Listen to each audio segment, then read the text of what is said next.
Hi guys, உங்களுக்கு பிள்ளையார் எப்படி உருவானாருன்னு தெரியும். ஆனால் அதுலேயும் நிறைய ஸ்டோரிஸ் இருக்குன்னு உங்களுக்கு தெரியுமா? அவரோட குட்டி குட்டி கதை, பின்ன அவரோட கண்ணுக்கு என்ன அர்த்தம், அவரோட காதுக்கு என்ன அர்த்தம், அவரோட தலைக்கு என்ன அர்த்தம்னு உங்களுக்கு தெரியுமா? உலகத்தில் அவரை எங்கெங்கெல்லாம் கும்பிட்றாங்கன்ட்டு உங்களுக்கு தெரியுமா? இது எல்லாத்தையும் இந்த வீடியோவில் பார்ப்போம். நான் உங்கள் Srinivasan and welcome to Sensei Tamil.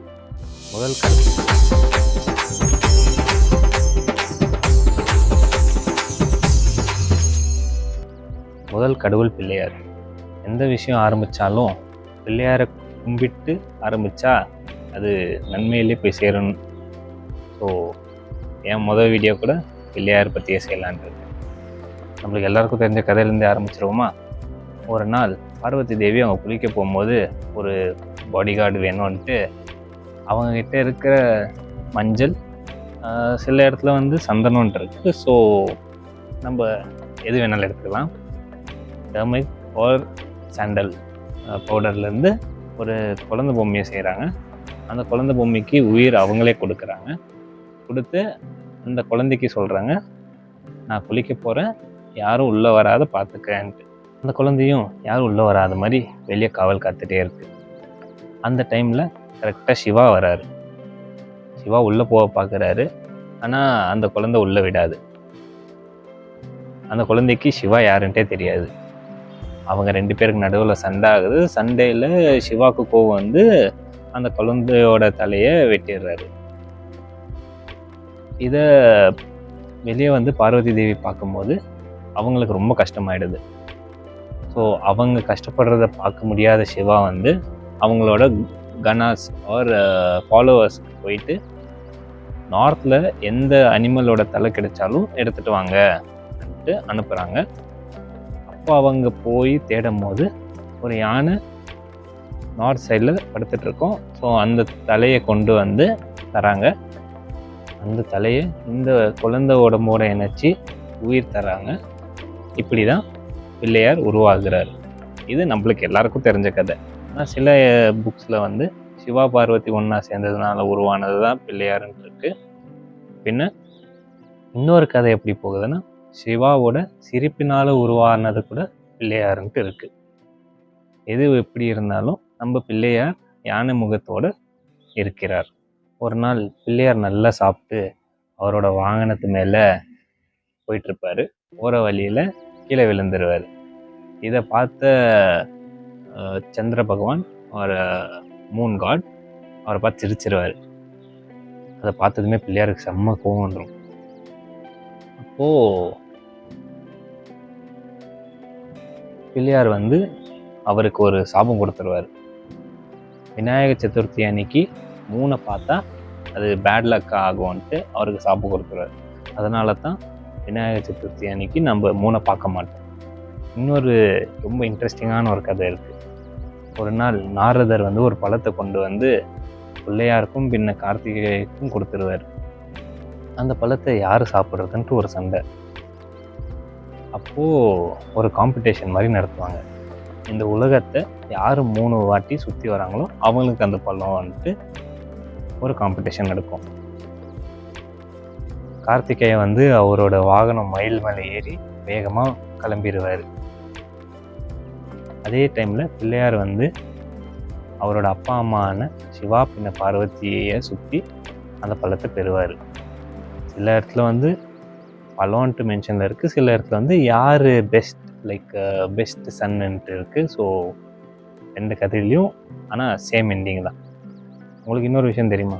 மகாபாரதத்தை எழுதினதே Pillaiyar தான். அந்த கதை உங்களுக்கு சொல்கிறேன். வியாசர்ன்ற ஒரு முனிவர் இருந்தார். அவர் மகாபாரதத்தை நரேட் பண்ண ரெடியாக இருந்தார். ஆனால் அவருக்கு யாருன்னா அதை எழுதின மாதிரி இருந்துச்சு. அவர் பிள்ளையாருக்கு தவம் இருப்பார். பிள்ளையார் ஒத்துக்குவார், நான் எழுதுறேன்ட்டு. ஆனால் அவர் ஒரு கண்டிஷன் போடுவார், நீங்கள் ஸ்டாப் பண்ணாத சொல்லணும், அப்போ தான் நான் எழுதுவேன். நீங்கள் எப்பயாச்சும் ஸ்டாப் பண்ணிட்டீங்கன்னா நானும் எழுதுறது ஸ்டாப் பண்ணிடுவேன்ட்டு அவர் ஒரு கண்டிஷன் போடுவார். ஆனால் வியாசரும் சும்மா இருக்காமல் அவர் ஒரு கண்டிஷன் போடுவார், நான் சொல்கிற எல்லா லைன்ஸும் நீங்கள் புரிஞ்சுட்டு எழுதுனீங்கன்னா நான் சொல்லுவேன்ட்டு. ஸோ இதுலேருந்து என்ன தெரிய வருதுன்னா, வியாசருக்கு எப்போல்லாம் டைம் வேணுமோ அவர் அப்போ காம்ப்ளெக்ஸான லைன்ஸை சொல்லுவார். அதை புரிஞ்சிக்கிறதுக்கு பிள்ளையார் கொஞ்சம் டைம் எடுத்து யோசிப்பார். அந்த டைமில் வியாசர் அடுத்த லைனை ஃப்ரேஸ் பண்ண ஆரம்பிச்சிருவார். இப்படி தான் மகாபாரதத்தை பிள்ளையார் எழுதினார். பிள்ளையாருக்கு வந்துட்டு பாதி தந்தம் இருக்காது. அதில் 2 விதமான ஸ்டோரி இருக்குது. ஒன்று வந்து அவர் மகாபாரதம் எழுதுறதுக்கு அவரோட தந்தத்தையே யூஸ் பண்ணாருன்ட்டு இருக்குது. இன்னொரு பார்ட் ஆஃப் த ஸ்டோரி வந்து பரசுராமர் வந்து சிவாவை பார்க்க வரும்போது பரசுராமருக்கும் பிள்ளையாருக்கும் சண்டை ஆகி பரசுராமர் அவரோட பரசுவை தூக்கி போடும்போது அது சிவாவோட அஸ்திரம்ன்ட்டு அவருக்கு தெரிஞ்சதுனால அவர் அதை டிஃபெண்ட் பண்ணாத அதை அவரை அடித்து அவரோட தந்தம் உடஞ்சிச்சு அன்ட்டு இருக்குது. ஸோ 2 வேறு ஸ்டோரி. ஆனால் அவரோட தந்தம் உடஞ்சிச்சு. ஒரு நாள் குபேராக்கு நிறைய ஈகோ ஆகிட்டுருக்கும். லைக் நான் தான் கடவுள்லேயே ரொம்ப பணக்கார கடவுள்ன்ட்டு. ஸோ அதனால் அவர் என்ன பண்ணுவார், பிள்ளையாரை விருந்து கழிப்பார். கழிச்சிட்டு நீங்கள் எவ்வளோ வேணாலும் சாப்பிட்லாம், நான் உங்களுக்கு சமைச்சு போடுறேன்னு சொல்லிடுவார். பிள்ளையாரும் நல்லா உட்காந்து சாப்பிடுவார். அவர் சாப்பிட இன்னொரு சைடில் சமைச்சிட்டே இருப்பாங்க. ஒரு கட்டத்துக்கு மேலே குபேரனால அதை சமாளிக்க முடியல. ஸோ அவர் என்ன பண்ணுறாரு, சிவா கிட்ட போய் வேண்டிக்கிறார். நான் செஞ்சது தப்பு தான், எனக்கு இப்போ காப்பாற்றுங்க, பிள்ளையாரோட பசி தீர்க்காமல் என்னால் நிப்பாட்ட முடியாதுன்ட்டு வேண்டிக்கிறார். அப்போது சிவா வந்து நைவேத்தியம் பண்ண பிரசாதமாக கொடுத்து அனுப்புகிறாரு. அதை சாப்பிட்டு பிள்ளையாரோட பசி அடங்கிடும். பிள்ளையாரோட பெரிய தலை வந்து நம்மளுக்கு என்ன மீனிங் கொடுக்குதுன்னா, பெருசாக யோசிங்க, நிறைய கற்றுக்குங்க, நாலேஜை கெயின் பண்ணுங்கள். அவரோட சிறிய கண்கள் வந்து ஃபோக்கஸ் பண்ணுங்கள். எந்த விஷயத்தை நீங்கள் பார்த்தாலும் அதை ஃபோக்கஸ் பண்ணி கற்றுக்குங்க. அவரோட பெரிய காது வந்து எல்லாத்தையும் கேளுங்க, ஆனால் அதுலேருந்து நல்லது ஒன்றே எடுத்துக்குங்கன்ட்டு சொல்லும். அவரோட சிறிய வாய் வந்து கம்மியாக பேசுங்க, மிச்சத்தை செயலில் காட்டுங்கன்ட்டு ஒரு மீனிங் தரும். அவரோட தும்பிக்கை வந்து எந்த சூழ்நிலையில் கூட அட்ஜஸ்ட் பண்ணி இருங்கன்ற ஒரு மீனிங் தருது.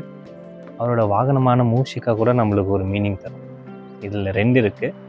ஒன்று வந்து சின்ன விஷயத்தை கூட நீங்கள் ரொம்ப கரெக்டாக செஞ்சிங்கன்னா அது பெரிய விஷயமா அச்சீவ் பண்ணலான்ட்டு.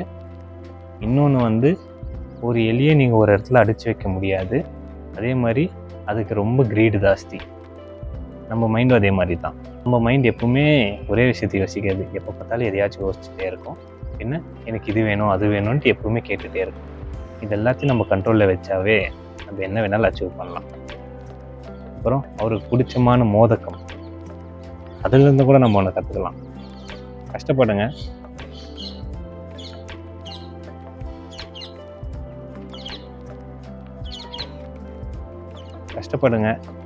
கஷ்டப்பட்டீங்கன்னா சந்தோஷமாக வாழ்வீங்கன்ட்டு கூட அதுலேருந்து கற்றுக்கலாம். இன்னொரு ஃபன் ஃபேக்ட் இருக்குது.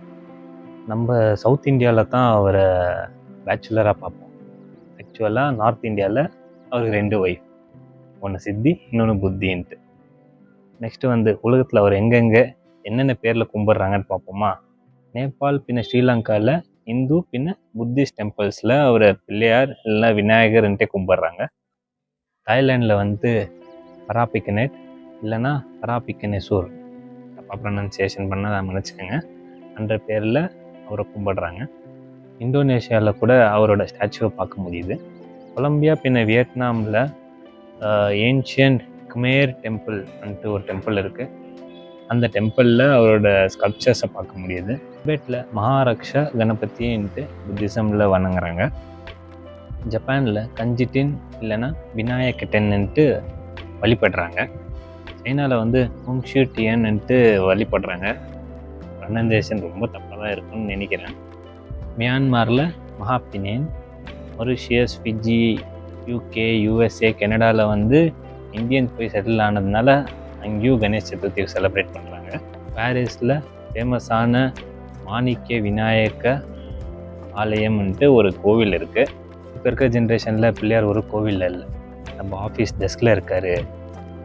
டாட்டூ டிசைனில் யூஸ் பண்ணுறாங்க, டிஜிட்டல் ஆர்ட் பண்ணுறாங்க, அவரை வச்சு NFT இருக்குது. ஃபேஷன் இண்டஸ்ட்ரியில் கூட அவரை யூஸ் பண்ணுறாங்க. பிரிட்டிஷோட ஃபேமஸான சூப்பர் கார் கம்பெனி லான்சென்டர் லிமிடெட் ஓட லோகோவும் பிள்ளையார் தான். நம்ம இந்தோனேஷியாவோட 20,000 கரன்சி நோட்லேயும் பிள்ளையாரோட ஸ்டாச்சு இருக்குது. வீடியோட எண்டுக்கு வந்துட்டோம். ஸோ நான் என்ன சொல்ல வரேன்னா, அடுத்த வாட்டி நீங்கள் பிள்ளையாரை எங்கேயாச்சும் பார்த்தீங்கன்னா ஒரு நிமிஷம் நின்று அவரை வணங்குங்க. நீங்கள் நினச்சதை அவர் நடத்தி கொடுப்பாரு. எல்லா முடிவுலையும் ஒரு தொடக்கம் இருக்குது. நீங்கள் எந்த சரிவில் விழுந்தாலும் கை கொடுத்து தூக்க பிள்ளையார் இருக்காருன்ட்டு. நான் பண்ணுற கண்டென்ட் உங்களுக்கு பிடிச்சா சப்ஸ்கிரைப் பண்ணுங்கள். இந்த வீடியோ உங்களுக்கு பிடிச்சா லைக் பண்ணுங்கள். வேறு எதனா டாபிக் பற்றி நான் பேசணுன்னா கமெண்ட் பண்ணுங்கள். அடுத்த வீடியோவில் பார்ப்போமா? அது வரைக்கும் take care about your self. Chia.